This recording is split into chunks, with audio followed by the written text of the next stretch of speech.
అందరికీ నమస్కారం.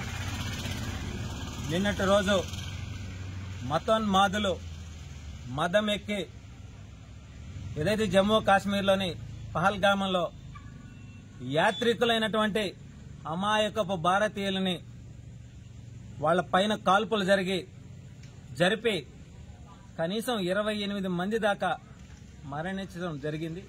ఇదే దేశవ్యాప్తంగా కూడా ప్రతి ఒక్కరిని మనసుల్ని కలిచివేసేటువంటి చర్య.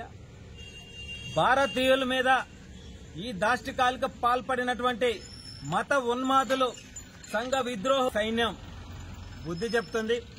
అదేవిధంగా మా అధినేత జనసేనాని పవన్ కళ్యాణ్ గారు ఈ విషయం తెలిసిన వెంటనే కన్నీరు మున్నీరై మనస్తాపానికి గురై ఆయన దేశవ్యాప్తంగా కూడా ప్రతి ఒక్కరూ ఈ యొక్క భారతీయులైనటువంటి పౌరులు ప్రాణాలు కోల్పోయిన వారికి 3 రోజుల పాటు సంతాప సభలు తెలియజేసే విధంగా వాళ్ళ కుటుంబాలకు మనోధైర్యాన్ని ఇచ్చే విధంగా ఈరోజు మొదటి రోజుగా సర్వేపల్లి నియోజకవర్గ జనసేన పార్టీ ఆధ్వర్యంలో ఈ యొక్క క్యాండిల్ని వెలిగించి వాళ్ళకి సంతాపం తెలియజేయడం జరిగింది.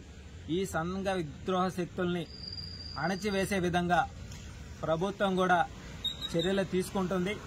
అదేవిధంగా ఈ యొక్క సంఘ విద్రోహ శక్తులైనటువంటి ఈ ఉగ్రవాదుల్ని ప్రోత్సహించిన వారిపైన ఉక్కుపాదం మోపాలా.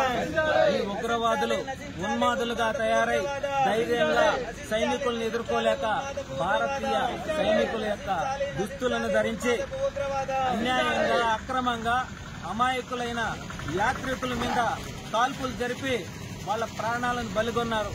ఈరోజు నిజంగా మీరు చేసినటువంటి ఈ యొక్క దాష్టికాలు తిప్పికొట్టే సమయము త్వరలోనే ఉంది. అదేవిధంగా మన దేశంలోని సైనికులందరూ కూడా సిద్ధంగా 2 మాత్రము కాల్చి చంపారు. ఇంకా 4 తప్పించుకొని వెళ్లిపోవడం జరిగింది. ఈ యొక్క శక్తుల్ని ప్రోత్సహించినటువంటి ఏ దేశమైనా సరే వాళ్ళని ఎవరిని కూడా వదిలిపెట్టే ప్రసక్తే ఉండదు. భారతదేశం అంటే కుల మత వర్గ భేదాలు లేకుండా అందరూ సమిష్టిగా కలిసి నడిచేటువంటి దేశం. ఇటువంటి దేశంలో